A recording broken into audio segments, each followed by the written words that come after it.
8th grade, I was a third-string quarterback and tried us out in the 40 and everything. I never really realized how slow I was. So we ran, and I just think I thought I killed it. Look at the times the next day, I was the second slowest guy on the team.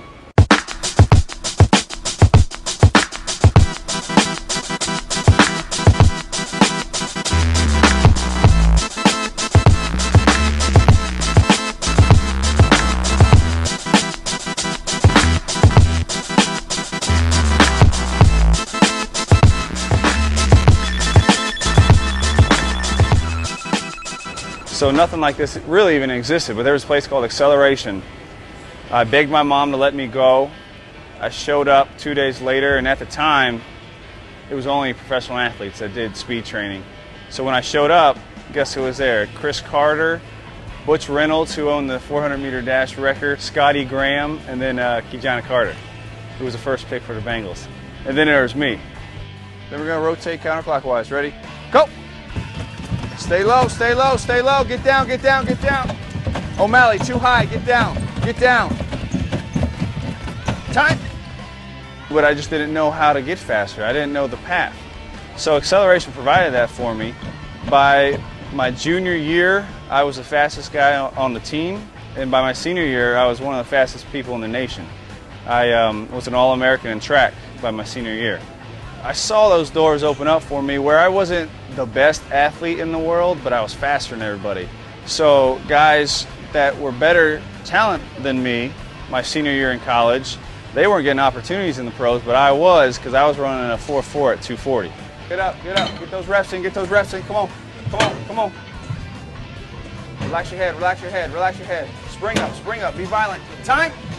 I spent 6 years as a fullback, H-back in the NFL, special teams guy. So as soon as I decided to retire my last year in the NFL, which was probably about four years ago, it was my chance to give back. And I noticed there's tons of kids out there that want that speed but don't know how to do it, because you just can't go to the field and just sprint.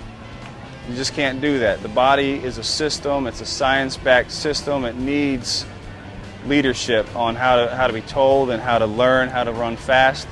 So I came to the exact same spot I was training at. I bought in, I became an owner here, and I've been running it ever since for the past 4 years. When you're hurting, your form goes to crap, so make sure you still use your proper form. I just want a good stride. We're only going 15, 16 miles an hour. Levine, I might pick you up a little bit since you got those long legs. Okay. Perfect form, stride out, you got the vest on, so remember your turnover and stay active with the claw as well. It's all about speed now. I mean, they say speed kills for the past 10 years, but it really means it right now. We have three basic days that we like to get our athletes over 16 on. It's a speed day, focused on linear speed. We have a plyometric day, which is quickness, agility, explosiveness, and then we have a power day, which is more strength, power, obviously. Those 3 days are the days that we like to focus on our athletes. Stay in the middle, stay in the middle, stay in the middle. Time! Good. We cater each program to every athlete. We have 6 trainers on staff. Each played a different sport. So when an athlete comes in, we assess them. We time them, test them, assess them in events that are important to their sport. It was good. You got tomorrow off, right? Sure. You could sleep, maybe go to the pool a little bit, hang out. Yeah. Sounds nice. Purdy, you got anything tomorrow? No. See? The treadmills are patent equipment. We're the only people in the area that can have those treadmills, which is fortunate to us. Great for the athletes that are training. It goes 40-degree incline, okay, hill runs. Walter Payton got famous for his hill runs, but when Walter Payton got tired, he could slow down. And then the treadmills go up to 28 miles an hour, which is fast. The thing that I love about it is when you're running on the grass, you can run at whatever speed you want to run at. So if you're tired, you're feeling sorry for yourself, you can run at whatever you want. When you're on that treadmill, it forces you to run at max speed. It forces you to use proper form. That's why we have the mirrors there. So the athlete is staring. You know, most athletes are visual learners. They're staring at their form, and then if you notice, I was by the side. I'm harping in the athlete's ear about his knee drive, his foot placement, his arm swings. So it's a great tool. When you're on the track, a trainer can't run with the athlete to tell him how to fix his form. When athletes want to get stronger, they lift heavier weight. You want to go faster, you got to run faster speeds. But how do you do that on the ground if you're not fast? Okay. Don't touch that bar.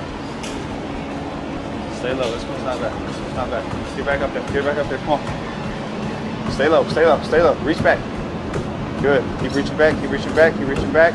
Our athletes are here for the long run. You know, our results are more permanent because we're training the body as a whole, as a system. We have folders of every athlete, every strength and every weakness. I know because I assess them. I know their strengths. I know their weaknesses. I know what position they play on their sport. I know what strengths they need for that position. I know what weaknesses they have and how to fix those. My name's JR, so I know a RJ and JR when I see one. We start at age 8, and then we go all the way up to professional level athletes. Obviously, their training system is totally different. The younger the athlete, more mechanical work. The older athlete, the more the strength base. Okay, bicycle switches. Elbow attached to the opposite knee. Okay, other leg's completely straight. When I say switch, you switch as fast as you can. Okay, keep that elbow attached to the knee. We got 30 JR seconds.